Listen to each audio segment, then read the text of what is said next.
السلام علیکم ورحمت الله وبرکاتو. حتما تانه به دا چا پوښتنه کړې وي چې تاسو مسلمانان ولې روژه نیسئ.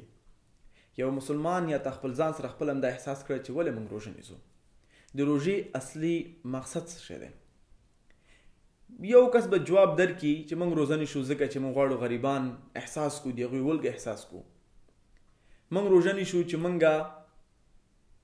د هغوی حالت نه خبر شو، یا موږ روژه نیسو چې موږ خپل صحت ته ګټه ورسو، ځکه روژه هم صحت ته ګټه رسوي. نو مختلف جوابونه به تاته لاسته درغلي، کیدای شي یو بخش روژې دا هم وي، لیکن اصلي مقصد روژې دا نه دی. اصلي مقصد الله سبحانه وتعالی خالق د کائناتو موږ ته په قرآن کې ویلي دي، په سوره البقره کې 133 آیت کې، یا ایها الذین آمنوا کتب علیکم الصیام کما کتب علی الذین من قبلکم لعلکم تتقون. اے مومنانو موږ تاسو باندې صیام روژه فرض کړې دا څنګه تاسو نه مخکې موږ خلکو فرض کړې وه. وجه څه ده؟ لعلکم تتقون، چې تاسو متقیان شئ.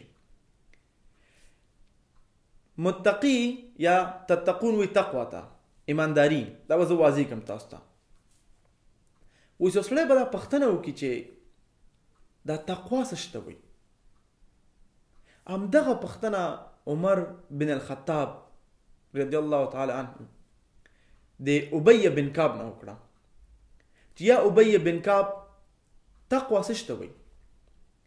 نو هغه ته جواب کې وایي چې تا کله داسې یو سفر کړی دی په یو ځای کې چې هلته ډېر ازغي وي، لکه د انار ونه وي یا ګلان ونه وي یا ګلاب چې ډېر ازغي وي، داسې یو لاره ته سفر کړی چې چپ راسته ازغي وي؟ او ته بالکل. نو تا هلته څه رقم وایي مخکې لاړې، یعنې څه رقم د ازغیو نه تېر شو؟ ما مې خپل جامې سره راټولې کړې او زه د ازغو نه تېر شوم. نو دغه ته تقوا وایي. زما ورونو او خویندو او ټول دا چې دا ویډیو ګورئ، په هر قوم کې خپل امتحانونه وو، د هر قوم خپل امتحانونه وو، لیکن زمونږ د امت چې په دې حالت کې موږ په 8مه پېړۍ کې زمونږ امتحانونه چې دي ټمپټیشن دي. زمونږ امتحانونه دي اسانه لاسرسي ګناهونو ته.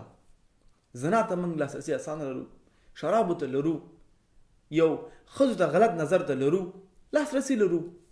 فتنه هر ځای کې زیاته شوې ده. نو څه رقم د فتنې سره موږ خپل لباس ځان راټولو او د الله نه یریږو، د الله د محبت دپاره موږ خپل صراط المستقیم ته ځو. دغه ته تقوا وایي.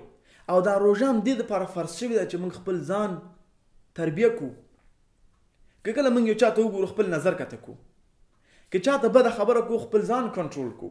صرف د روژې نه موږ د ډوډۍ نه صرف روژه نه نیسو چې موږ ډوډۍ نه خورو، دا زموږ روژه ده. نه، روژه په خپل یو پروګرام دی چې انسان باید وشي، یو انسان سره هم کولی شي یو ښه انسان جوړ شي، یو ښه مسلمان جوړ شي. نو زما ورور که چیرته روژه ستا باندې هره ورځ ستا په شخصیت کې، انسانیت کې، آداب کې، اخلاق کې، عبادت کې، تقواداري کې، الله سره په رابطه کې فرق نه راولي، نو بیا ستا روژه د سوال لاندې ده. ته کوشش وکوه چې الله ته نږدې شي. څه شي باندې؟ کوم شي هغه حلال کړی دی هغه ځان ته حلال وګڼه، هغه سره مینه محبت وکړه. چې کوم شی هغه حرام کړی هغه نه نفرت وکوه او هغه ځان ته حرام وګڼه. دې کې منځ کې هېڅ شی نشته دی. دومره اسانه کار دی. امید لرم تاسو دا ویډیو سره شریک کړئ، ځکه چې څوک یې وګوري او هغه په دې خیر باندې راشي، نو انشاءالله تاسو هم چې همدغه اجر اخلئ. زه به بله ویډیو کې شریک کړم چې کوم کارونه باید موږ پروژه کې وکړو تر څو پورې موږ تقوا لاسته راوړو. السلام علیکم ورحمت الله وبرکاته.